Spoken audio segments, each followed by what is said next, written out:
আপনাদের অপেক্ষার পালা শেষ হতে যাচ্ছে। যার কথা শোনার জন্য আপনারা সেই দুপুর 3টা থেকে এখানে অপেক্ষা করছেন। রনি, 1 মিনিট। আপনাদের এলাকার ছিল রনি, চেনেন তো ওকে? রনি এখন আপনাকে আমার মানে আমাকে আপনাদের সামনে পরিচয় করতেছে। আমাকে চেনেন? আমার পরিচয় দেওয়া লাগবে? বিসমিল্লাহির রহমানির রহিম। আজকের এই নির্বাচনী জনসভার সম্মানিত সভাপতি, এ ভাই স্লোগান বন্ধ করতে হবে। স্লোগান বন্ধ না করলে বক্তব্য দিব না।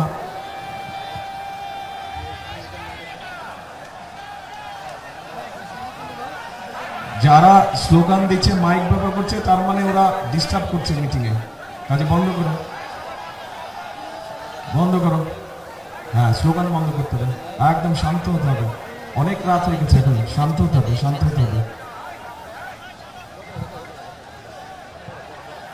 প্রিয় ভাই বোনেরা, বক্তব্য শুনবেন? আচ্ছা, তাহলে কথা বলি আমি, কিন্তু একটু শান্ত হয়ে বসতে হবে সবাইকে, তাহলে কথা বলা যাবে। হইচই করলে তো কথা বলা মুশকিল।